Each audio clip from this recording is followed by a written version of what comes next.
So today we are going to be lightening Kim's hair. She has a really grown out hair color. We haven't done it since November, and the goal of it is to bring it as light as mine, but we have existing color on there, so we're gonna see how light we can get it. And we're gonna keep her root a natural color.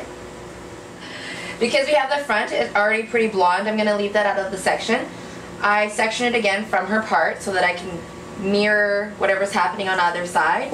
If I'm leaving a visual, like if I'm leaving a couple inches of dark on this side, I want to make sure that it's balanced on the other side, and you can control that by just keeping the part there.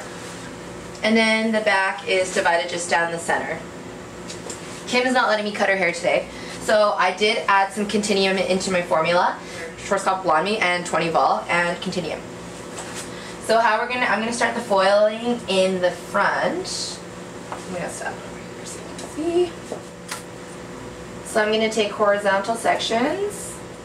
Gonna backcomb the hair to give it a diffused line. So the key to having a really diffused line is backcombing it. You also want to have a light hand when you're painting on the lightener.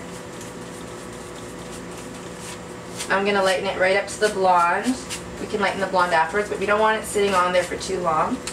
When you get up to the top, you're going to turn your brush vertically and just paint on the line like this. So with this section, you'll see I'm leaving about 3 inches of root, and then you want to stagger all of them. You don't want them all to be about 3 inches away, because then you're going to have a really harsh line. So my next section, maybe I'm going to leave it 2.5 inches, and then maybe one after that I'm going to leave 3.5 inches, or no, maybe not that much, 3.25. And you want to stagger every single section so that you have a really diffused line once you take the foils out. And because the hair is so long, you see me, I coated all the hair first before I flip this over to make sure that the bleach is evenly saturating the whole hair strand. And then you'll keep her ends out.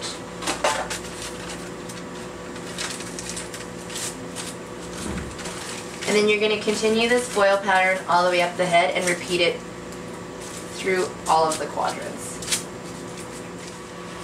So here's our head fully foiled. It's processed for about 30 minutes now, and we can see that it's lightened enough where what we're gonna do is take it all out of the foils and just put lightener on our ends really quickly so that it could match. So for her ends, I mixed Blonde Me and 30 Vol, and I added Continuum in it as well because I don't want the lightener to stay on her ends for too long. And we're just going to do this to her ends all over her head.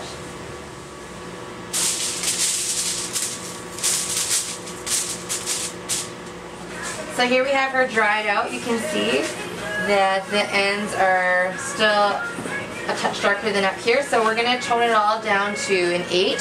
I mixed 70 grams of 8.29 and 5 grams of Steel Blue from Schwarzkopf. And when I'm toning it, I'm just going to put it right onto the key. I'm going to tone her ends first because that's where it's the darkest, and then I'll work my way up. So now we have the toner fully on. With someone that you're lifting from black or it has previously colored hair, you've seen there was like a ton of underpigment that we needed to neutralize. So typically with toners you want them to process for the full amount of time. Hers we're going to leave on for 30 minutes. The first 20 is just going to be at the chair. The last 10 minutes I'm going to bring her to the sink and emulsify it with a little bit of water just to make sure it just all is meshed together really well. So here we can see the toner. I just quickly rough dried it a little bit. I'm going to prep her hair with some Replenish and some Protect to protect it from the blow dryer. You always want to remember that your heat protector should go on in between every layer of heat. Once before you blow dry and then once before the flat iron or curling iron. So here you can see the color's even, root to end. Toned out all the brassiness. How's your hair feel, Kim? Great. Great. If you like what you see, make sure to leave a comment below, subscribe to our channel, and check back for some new videos.